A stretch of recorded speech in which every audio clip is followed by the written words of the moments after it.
भी परिवार को आप ना तो आर्थिक मदद करते हैं। मैं पुलिस और अपने प्रशासन को बचाने के लिए जनता को कंप्लीट रूप से डिमोलिश करने का प्रयास, पोस्टमार्टम कराने आप क्यों नहीं जाते? इतना बड़ा बड़ा मर्डर होता है, पोस्टमार्टम कराने आप, बलात्कार होता है, तब आप क्यों नहीं जाते? साहब, आप पर मेरा कोई सवाल नहीं है, आप बहुत बाखूबी अपने पदाधिकारी को बचाने का अच्छा प्रयास किया। अब एसडीओ ने कोई ऑर्डर नहीं दिया। दूसरी बात, आप सीसीटीवी फुटेज जो 3 दिन के बाद आप जारी कर रहे हैं, वो यह जानना चाहता हूं कि एसडीओ साहब और डीएसपी साहब, आप जब भर्ती जी आए तो आप लोगों से कहा कि आप पब्लिक के दोस्त थी कि बिजली विभाग के खिलाफ मेरा कोई आरोप ना डीएम पर है ना एसपी पर है।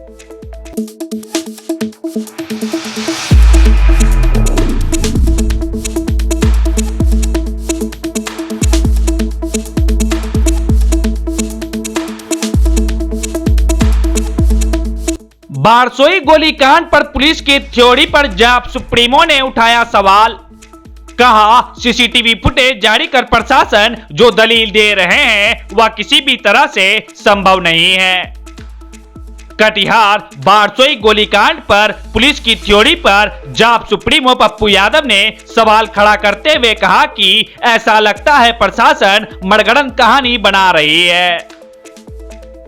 जाप सुप्रीमो पप्पू यादव ने इस मामले पर पुलिस द्वारा जारी सीसीटीवी फुटेज में जिस व्यक्ति द्वारा बारसोई में बिजली को लेकर बवाल के दौरान गोली लगने से 2 लोगों की मौत और 1 घायल होने की बात बताया जा रहा है, उस सीसीटीवी फुटेज वाले थ्योरी को खारिज करते हुए जाप सुप्रीमो ने पूरे मामले पर उच्च स्तरीय जांच की मांग किया है। जाप सुप्रीमो पप्पू यादव ने कहा कि पुलिस जो दलील दे रहे हैं यह किसी भी तरह से संभव नहीं है। मौके पर जाप जिला अध्यक्ष अरुण सिंह, प्रदेश महासचिव नैयर मसूद खान के अलावा जाप के कई दिग्गज नेता भी मुख्य रूप से मौजूद थे। Manish Kumar, public voice, Katihar.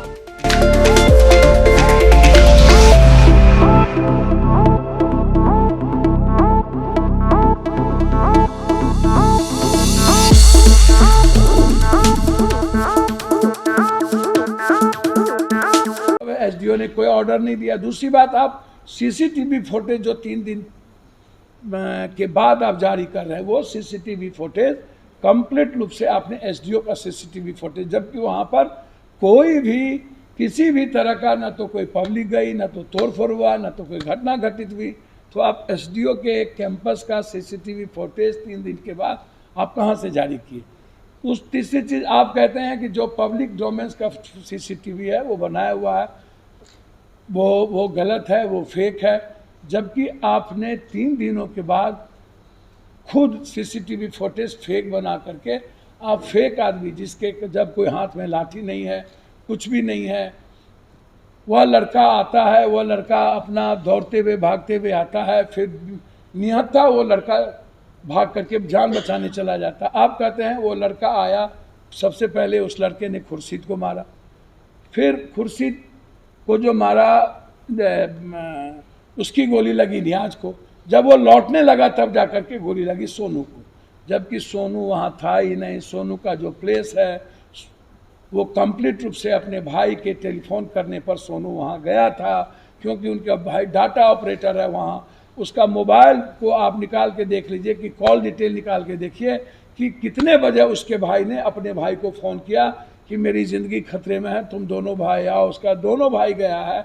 आप उसके मोबाइल लोकेशन से देखिए कि जिस वक्त ये घटना घट रही थी उस वक्त उसके पहले उसका भाई घर पे था, जब टेलीफोन किया उसके भाई ने तब उसका दोनों भाई वहाँ आया। तो आपको कम से कम मोबाइल लोकेशन का भी आपको पता करना चाहिए, कॉल डिटेल भी निकालना चाहिए, और उसके बाद सीसीटीवी फुटेज। ये 3 आधार है एफएसएल के। सबसे पहला आधार है, आपने इस तीनों को आपने नकार दिया और आपने यह कह दिया कि लौट के जा रहे थे तब सोनू को गोली मारी गई।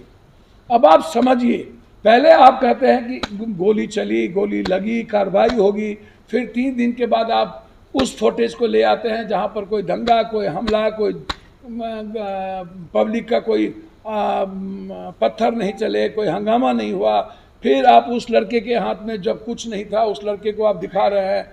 तीसरी, ऐसी कौन सी मैग्नम की गोली थी जो हाथी और बड़े बड़े पहाड़ को चीर देता है? क्या वह लड़का मैग्नम राइफल लेकर के आया था कि एक व्यक्ति को मारा तो दूसरे व्यक्ति को भी गोली लग गई?